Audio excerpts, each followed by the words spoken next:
Assalamualaikum warahmatullahi wabarakatuh. Selamat berjumpa kembali dengan Jagat Mistis. Semoga sahabat-sahabat semuanya dalam kondisi sehat walafiat dan tidak kekurangan apapun. Dan kami sudah mempersiapkan sebuah cerita yang sangat menarik buat sahabat-sahabat semuanya. Sebuah cerita dengan judul Akibat tidur dengan Nyai Blorong. Saya ucapkan selamat mengikuti.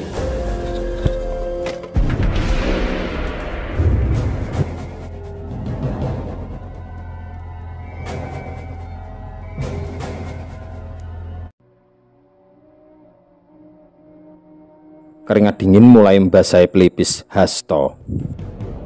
Bagaimana tidak, dengan waktu kurang dari 30 menit, uang yang dibawanya sudah habis tak bersisa. Dia kesal karena tak bisa memenangkan perjudiannya. Pada akhirnya, dia menggebrak meja dan pergi ke sudut ruangan. Tak lama kemudian, datanglah seorang lelaki paruh baya. Dia melangkah mendekati Hasto. "Hei, lemes amat," tegur Budi, temannya Hasto. "Gimana gak lemes, Bang? Rumah sudah aku gadekan buat judi, malah kalah besar," jawab Hasto sambil mengacak-ngacak rambut klimisnya. "Apa? Kamu gila ya? Masa main judi sampai gade rumah?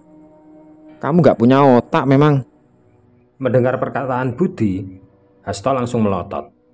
"Sudahlah, mendingan kamu diam aja. Aku lagi gak pengen dengar orang ceramah.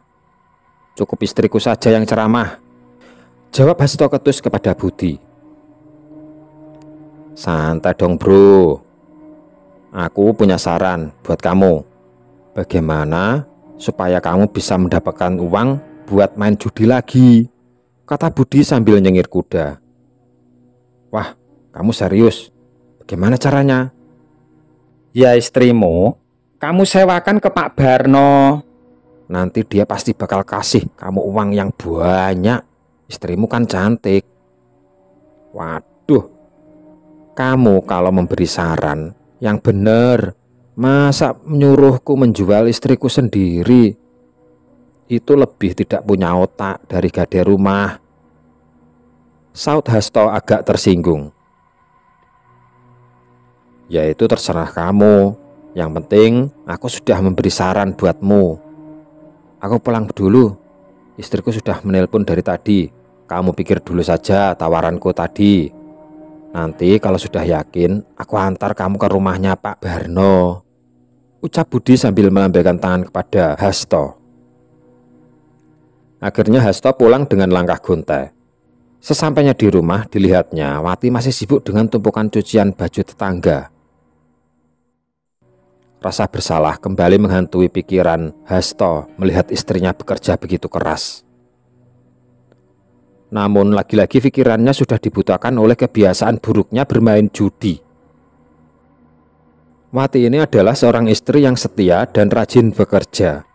Setiap harinya Wati berjualan nasi kuning di pagi hari, dan sepulang berjualan pun Wati masih sempat mengambil pekerjaan sampingan, yaitu menjadi buruh cuci untuk tetangganya. Wati memang pantang menyerah dalam mencari nafkah untuk keluarga. Namun berbanding terbalik dengan Hasto suaminya. Setiap hari kerjaannya hanya nongkrong dan berjudi. Hasto bahkan sampai mengutang pada rentenir untuk bermain judi. Semakin lama, kebiasaan buruknya semakin menjadi-jadi. Bahkan dia sampai menggadaikan surat rumahnya kepada rentenir. Hasto tergiur menjadi kaya raya tanpa bekerja. Makanya dia sangat berani menggadaikan rumah satu-satunya untuk bermain judi. Pikirnya nanti kalau menang dia juga yang senang. Batin Hasto tanpa berpikir bagaimana jadinya kalau dia sampai kalah berjudi. Maka dia dan istrinya akan menjadi gelandangan karena tidak lagi memiliki tempat tinggal. Berbekal keyakinannya itu, Hasto membawa uang hasil penggadian rumahnya ke tempat judi. Dan ternyata baru sekejap seluruh uangnya sudah ludes. Akhirnya terbersit pikiran untuk menyewakan istrinya kepada Pak Barno seperti apa yang disarankan Budi tadi. ditetapnya Wati yang sibuk mencuci baju laundryan para tetangga. Setelah lama berpikir, akhirnya Hasto memutuskan untuk mengikuti saran Budi. Akhirnya, Hasto pun menelpon Budi agar datang ke rumahnya. Beberapa saat kemudian, Budi datang dengan mengendarai motor metiknya. Dengan senyum nyengir ala kuda, Budi menghampiri Hasto yang duduk di teras. "Ayo berangkat," kata Budi sambil menyalakan motornya. Mereka menuju rumah Pak Barno. Setelah menempuh perjalanan kurang lebih 15 menit, mereka sampai di depan rumah besar yang bagi Hasto tampak seperti istana. Pintu rumahnya saja sangat besar dan indah, dengan ukiran-ukiran yang dibuat oleh seniman ukir ternama. Setelah dibukakan pagar oleh satpam, mereka dipersilahkan masuk. Seorang wanita paruh baya keluar menanyai maksud kedatangan mereka. "Oh, Pak Budi toh, juragan ada di dalam kok, Pak. Silakan masuk." Setelah dipersilakan masuk, mereka duduk di sofa ruang tamu. Hasto menatap kagum pada isi rumah Juragan Barno. Banyak barang mewah yang pastinya sangat mahal seperti Gucci dinasti Ming yang harganya tak masuk akal untuk orang miskin seperti dia. Kemudian seorang pria paruh baya terlihat menuruni anak tangga. Ya, dialah Pak Barno. Dia usianya yang hampir mencapai setengah abad. Pak Barno masih terlihat muda dan tampan. Badan atletisnya didapat karena dia selalu rajin nge-gym setiap hari dan mengkonsumsi suplemen khusus. "Kau datang bersama siapa, Budi?" tanya Pak Barno sambil memandang sekilas pada Hasto. "Ini Hasto, juragan, tetangga saya di kampung. Maksud kedatangan kami ke sini untuk meminta tolong pada juragan." "Oh, kau mau bantu apa?" "Begini juragan, teman saya ini terlilit hutang pada rentenir. Dia ingin mengambil kembali surat tanahnya yang dia gade pada rentenir itu. Lalu apa keuntungan yang akan kudapat dengan membantunya dan apa jaminannya?" "Begini juragan, teman saya yang bernama Hasto ini ingin menyewakan istrinya kepada juragan." Setelah berbincang lama dan nego hargawati pada Pak Barno, Hasto dan Budi pun pergi ke rumah juragan Emil untuk membayar hutang dan mengambil sertifikat rumah yang dia gadekan. Hasto mendapat uang lebih untuk membelikan pakaian Wati dan beberapa keperluan lain agar Wati tampil mempesona besok. Sedangkan Budi juga turut mendapatkan komisi dari Pak Barno, karena Budilah yang memang ditugaskan mencari wanita muda cantik yang akan dijadikan wanita penghibur di bisnis prostitusi Pak Barno.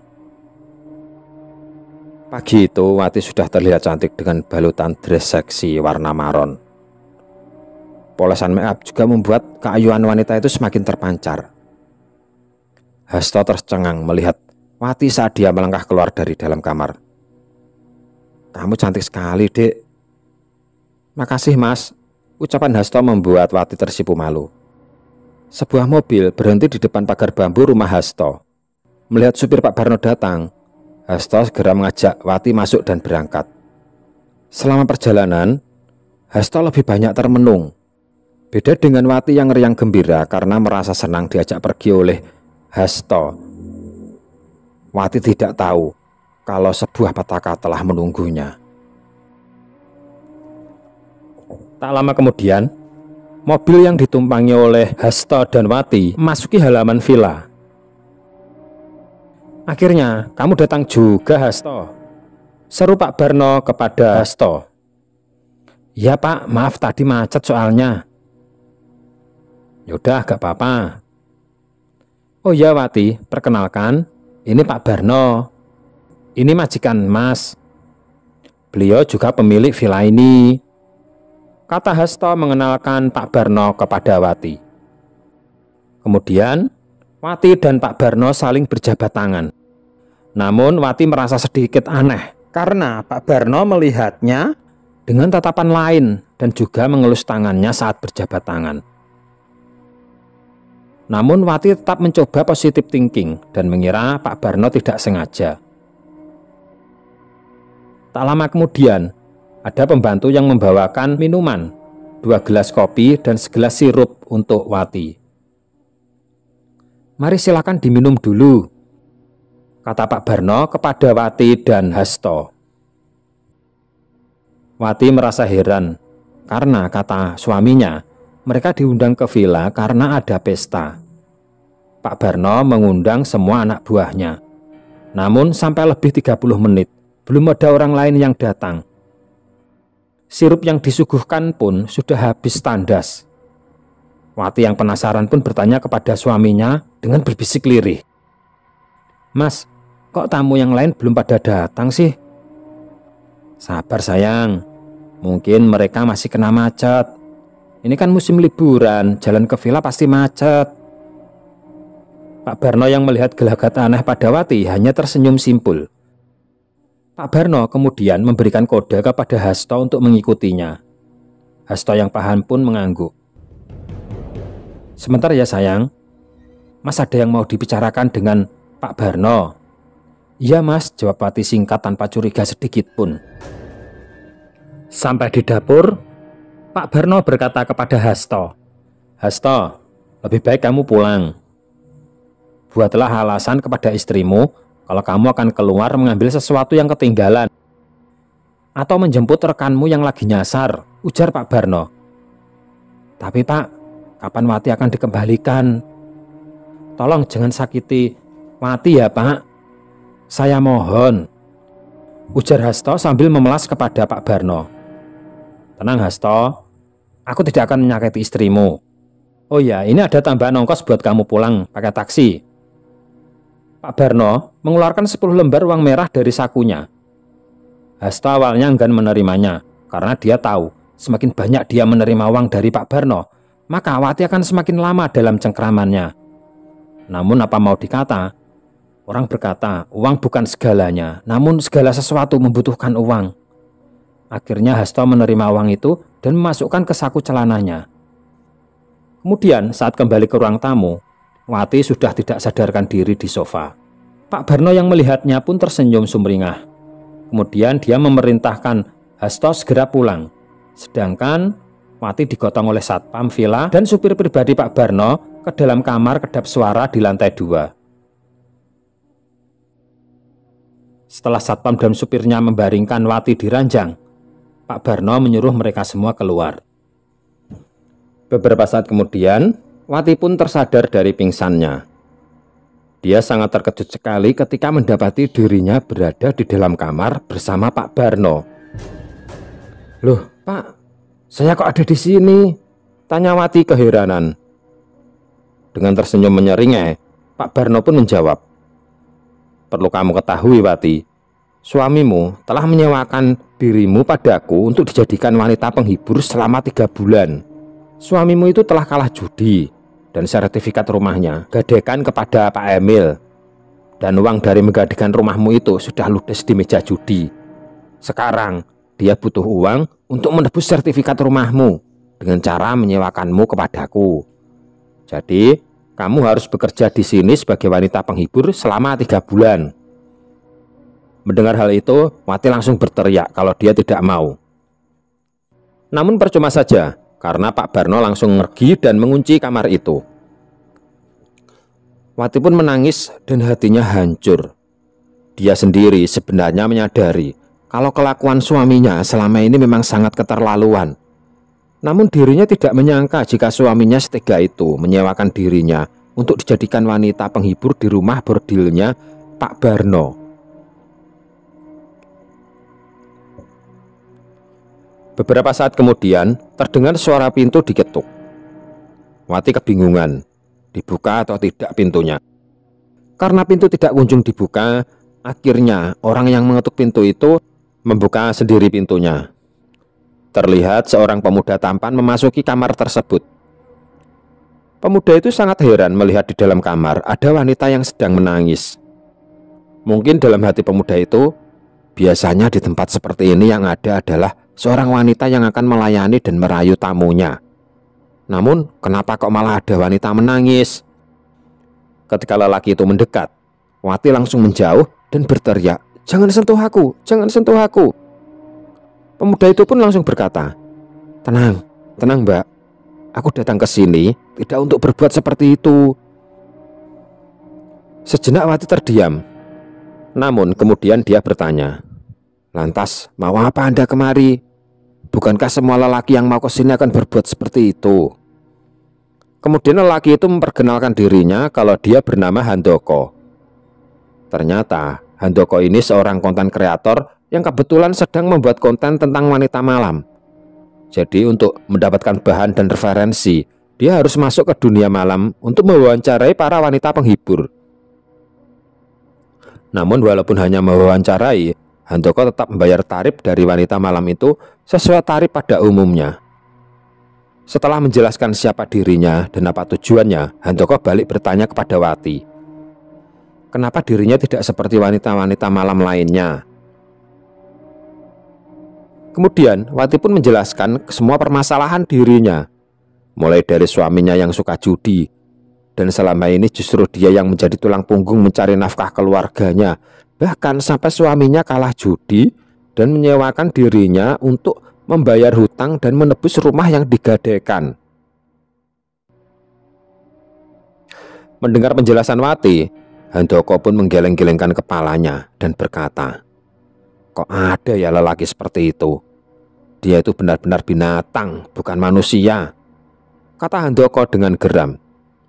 Mendengar hal itu, Wati hanya bisa menangis. Melihat Wati menangis, Handoko pun merasa kasihan. Kemudian dia bertanya, "Sejak kapan Wati berada di sini?" "Saya baru kali ini Mas berada di sini. Suami saya baru saja pulang dan ternyata saya ditinggal di sini untuk dijadikan wanita penghibur. Padahal awalnya dia mengatakan kalau saya diajak ke sini karena ada pesta di rumah majikannya," kata Wati dengan nada memelas. Karena Wati bukan wanita penghibur, Handoko merasa dirinya tidak bisa mewawancarai Wati. Dia berniat mencari wanita penghibur yang lain sebagai narasumber. Melihat Handoko akan pergi, Wati pun berkata dengan menghibah-hibah, "Tolong saya Mas, tolong keluarkan saya dari sini. Saya lebih baik mati daripada dijadikan wanita penghibur Mas," kata Wati memelas. Akhirnya Handoko pun tidak tega melihat apa yang terjadi pada wanita di depannya itu. "Baiklah Mbak, saya akan menolong Mbak keluar dari sini. Nanti saya akan booking Mbak untuk semalam suntuk dan akan saya ajak keluar dengan alasan jalan-jalan. Jadi kalau Mbaknya ditanya para pegawai rumah bordil ini, jawab saja kalau kita akan check-in di rumah saya." Wati pun menuruti semua yang dikatakan oleh Handoko. Handoko pun membayar pada kasir untuk tarif 1 malam supaya bisa mengajak Wati keluar. Setelah berhasil keluar dari tempat itu, Handoko dan Wati menuju ke suatu tempat. Sampai di sebuah rumah, Handoko menghentikan mobilnya dan mempersilahkan Wati masuk. "Ini rumah siapa Mas?" tanya Wati. "Ini rumahku, kamu menginap saja di sini untuk sementara waktu," kata Handoko menawarkan bantuannya. "Waduh Mas, nanti istri sampean marah bagaimana?" tanya Wati agak ragu-ragu. Sejenak Handoko terdiam dan sambil menunduk dia berkata, "Istri saya sudah meninggal Mbak," jawab Handoko. "Oh maaf Mas," tanya Wati merasa bersalah dengan pertanyaannya tadi. "Oh tidak apa-apa Mbak, santai saja," kata Handoko berusaha mencairkan suasana. "Di rumah ini saya tinggal sendirian, jadi Mbaknya menginap di sini saja. Sampai tidak perlu khawatir Mbak, saya bisa menjaga diri." "Waduh, makasih sekali Mas. Tapi ngomong-ngomong, anak Mas Handoko kemana kok Mas Handoko tinggal sendirian?" Kembali Handoko terdiam sejenak mendengar pertanyaan Wati. Kemudian dengan raut wajah sedih, Handoko menjawab, "Begini Mbak, istri saya itu meninggal waktu melahirkan anak pertama saya.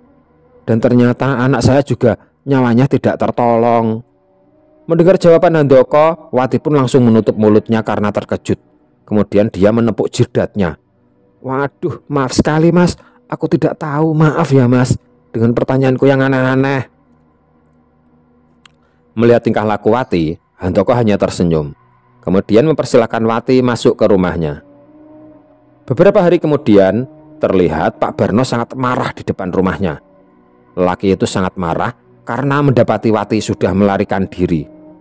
Dia pun memerintahkan anak buahnya untuk meminta uang yang telah dia berikan kepada Hasto. "Cepat, kalian cari Hasto dan minta uang yang telah aku berikan padanya." Di lain tempat, terlihat Hasto sedang duduk termenung di rumahnya. Dia benar-benar pusing karena uang pemberian Pak Barno ternyata sudah habis di meja judi. Beberapa saat kemudian terdengar HP-nya berdering, dan setelah diangkat ternyata Budi yang menelponnya. Hasto, gawat Has, istrimu melarikan diri dan Pak Barno sangat marah sekali.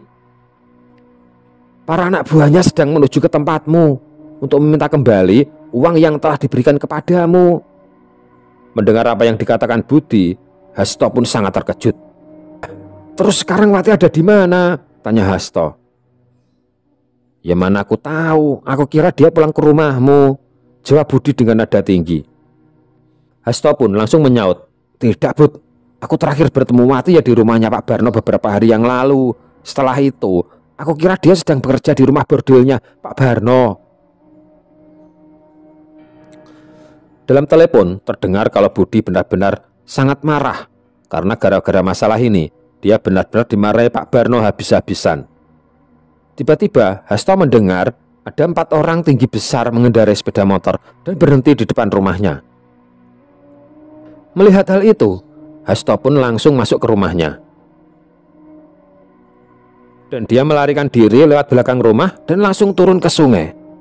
Dia lari sekencang-kencangnya di sepanjang tepi sungai. Setelah kelelahan, dia beristirahat di bawah sebuah pohon. Waduh, bagaimana ini? Wati melarikan diri dan uang sudah habis. Bisa-bisa aku dicincang oleh anak buahnya Pak Barno, kata Hasto dalam hatinya yang dipenuhi dengan ketakutan. Kembali dia mengambil HP-nya dan dia menghubungi Budi lagi. "Waduh Bud, bagaimana ini? Tolong aku Bud, aku harus bagaimana ini?" Di dalam telepon terdengar Budi sepertinya masih marah-marah dengan Hasto. Mendengar Budi marah-marah, Hasto pun langsung membentak Budi. "Sudahlah Bud, jangan marah-marah terus. Aku butuh solusi. Bagaimana ini? Ini semua kan juga gara-gara kamu. Tolong akulah Bud," kata Hasto memelas. Akhirnya Budi kembali memberikan solusi yang lebih gila lagi dari saran-saran dia sebelumnya. Budi menyarankan kepada Hasto agar menempuh ritual pesugihan supaya dia bisa terlepas dari masalah keuangannya. Karena Hasto merasa sudah tidak ada pilihan lain, akhirnya Hasto pun menuruti kata-kata Budi. Lah terus pesugihan apa Bud? Begini Has, kamu datangi saja seorang kakek tua yang bernama Mbah Sumadi. Nanti alamatnya aku tuliskan di WA. Kamu datangi orang itu dan kamu minta petunjuknya. Beberapa saat kemudian HP Hasto berdering dan ternyata terlihat pesan dari Budi yang berisi alamatnya Mbah Sumadi. Ternyata rumah Mbah Sumadi itu berada di kampung sebelah. Jika ditempuh dengan sepeda motor mungkin memang agak jauh. Namun jika ditempuh dengan jalan pintas lewat sungai, maka dengan jalan kaki pun tidak butuh waktu lama. Budi sudah sampai di rumah Mbah Sumadi. Sampai di rumahnya Mbah Sumadi, Hasto pun menceritakan semua permasalahannya. Sampai akhirnya dia juga memberitahukan kepada Mbah Sumadi kalau dia sampai di tempat ini atas sarannya Budi. "Oh, Budi bocah bandel itu ya? Dia itu masih keponakanku. Sejak kecil memang suka bikin masalah. Ya sudah, malam ini kamu menginap di sini saja. Nanti tengah malam akan kita mulai ritualnya." Ternyata pesugihan yang diikuti Hasto ini adalah pesugihan Nyai Blorong. Di tengah malam, ritual pun dimulai. Hasto pun dimandikan dengan air kembang 7 rupa. Dan kemudian disuruh tidur di alas batu besar yang menyerupai altar. Dalam tidurnya, Hasto bermimpi bertemu seorang wanita cantik yang tidak lain adalah Nyai Blorong. "Kamu sekarang adalah suamiku. Mulai saat ini engkau sudah terikat janji," kata Nyai Blorong kepada Hasto. Tiba-tiba Hasto langsung terbangun dari tidurnya dan di sampingnya terlihat Mbah Sumadi sedang bersemedi. Selesai bersemedi, Mbah Sumadi langsung bertanya kepada Hasto, "Apa dirimu sudah bermimpi didatangi Nyai Blorong?" Hasto pun menjawab, "Iya Mbah, dia berkata kalau mulai sekarang aku adalah suaminya dan terikat janji padanya." "Maksudnya bagaimana ini Mbah?" Mendengar apa yang dikatakan Hasto, Mbah Sumadi pun manggut-manggut. Kemudian dia berkata, "Berarti sekarang engkau sudah resmi diterima di ritual pesugihan ini. Setiap malam bulan purnama, engkau harus mempersiapkan kamar untuk melakukan hubungan dengan Nyai Blorong. Namun perlu engkau ketahui, dalam melakukan hubungan dengan Nyai Blorong ini, jangan sampai ada orang yang melihatnya. Karena jika sampai terlihat oleh orang lain, maka Nyai Blorong akan marah dan wujudnya berubah menjadi ular dan akan membunuhmu." Mengenai terikat dengan perjanjian itu maksudnya adalah kamu mempunyai kewajiban untuk mempersembahkan tumbal dari keluargamu. Sejenak Hasto agak bingung. "Begini Mbah, saya ini belum mempunyai anak. Saya hanya mempunyai seorang istri. Apakah istri saya itu yang akan menjadi tumbal?" Mbah Sumadi pun kemudian menjawab, "Ya benar, berarti engkau harus menumbalkan istrimu agar engkau bisa berhasil dalam ritual pesugihan ini." Hasto sempat agak bingung dengan masalah tumbal ini, karena dia masih sangat mencintai Wati. Namun kemudian dia berpikir, "Tapi seandainya aku kaya raya dan punya banyak uang, pasti aku bisa dengan mudah mencari istri yang lain yang lebih cantik dari Wati." Setelah berpikir seperti itu, Hasto pun berkata, "Ya Mbah, aku sanggup dengan semua persyaratan itu." Tepat di malam bulan purnama, Hasto pun diam-diam pulang ke rumahnya. Dengan mengendap-endap, lelaki itu masuk ke rumahnya berharap tidak ada seorang pun yang tahu. Karena jika ada yang tahu, Hasto takut ada yang akan bilang kepada anak buahnya Pak Barno. Begitu masuk ke dalam rumah, Hasto pun langsung mengunci pintu dan dia mengintip lewat jendela. Dia ingin memastikan siapa tahu ada yang membuntutinya. Setelah dirasa semua aman, Hasto pun mulai merasa tenang dan mempersiapkan semua barang-barang untuk ritual bertemu Nyai Blorong. Namun ternyata Hasto keliru.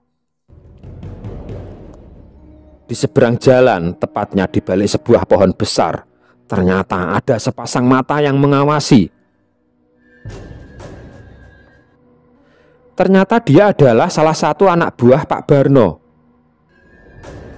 Ternyata selama ini Pak Barno menyuruh anak buahnya satu persatu bergantian setiap saat untuk mengawasi rumah Hasto. Menjelang tengah malam, di tengah Hasto sedang bersemedi, tiba-tiba dia mendengar suara gemerincing kereta kuda. Hasto pun langsung berdiri dan berjalan menuju pintu rumahnya begitu mendengar ada seseorang mengetuk pintu. Begitu pintu terbuka, terlihatlah seorang wanita cantik memakai pakaian adat Jawa dan di kepalanya ada mahkota berbentuk ular. Sosok wanita cantik ini tersenyum kepada Hasto dan mereka pun berniat akan melakukan hubungan suami istri. Di tengah-tengah Hasto melakukan hubungan dengan Nyai Blorong, tiba-tiba terdengar suara pintu didobrak. Hasto sangat terkejut sekali ketika melihat 4 orang tinggi besar yang merupakan anak buah Pak Barno sudah mengepung dirinya dengan Nyai Blorong. Nyai Blorong pun terlihat sangat marah. Kedua matanya langsung warnanya berubah menjadi merah menyala seperti api. Dan tiba-tiba wujudnya langsung berubah menjadi ular yang sangat besar yang langsung melilit tubuh Hasto hingga tulangnya remuk. Para anak buah Pak Barno pun langsung kabur berlarian ketakutan. Dan malam itu juga Hasto langsung menemui ajalnya. Hasto, suami yang tidak tahu diri yang sudah dianugerahi istri yang cantik dan setia itu, telah berpindah halam akibat keserakahannya akan harta. Para anak buah Pak Barno yang kabur tadi langsung menceritakan kepada majikannya apa yang baru saja mereka alami. Pada awalnya Pak Barno tidak percaya. Namun karena yang menyaksikan lebih dari satu orang, apalagi ketika keesokan paginya terdengar speaker masjid mengumumkan kematian Hasto, akhirnya Pak Barno pun percaya dengan kata-kata anak buahnya.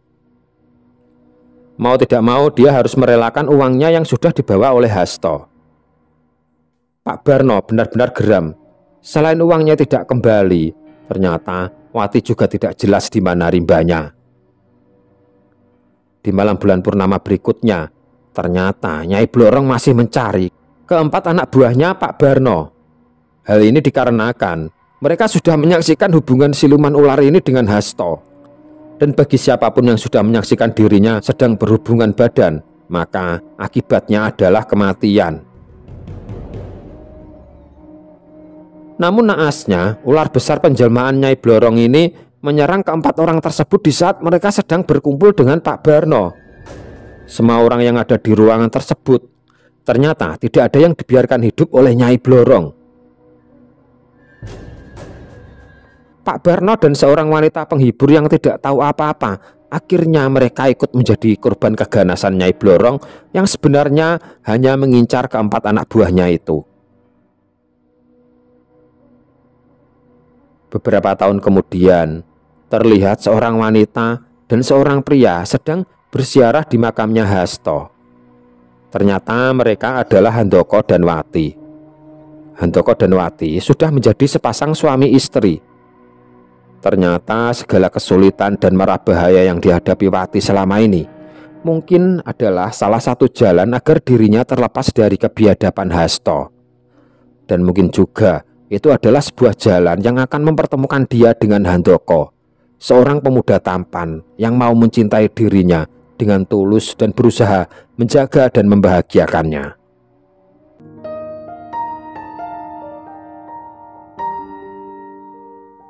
Selesai. Sebuah cerita yang panjang yang semoga saja bisa menghibur teman-teman semua. Dan semoga kita bisa mengambil hikmah dari apa yang baru saja saya ceritakan ini. Jangan lupa komen, like, dan subscribe. Sekian dan terima kasih. Semoga bermanfaat. Wassalamualaikum warahmatullahi wabarakatuh.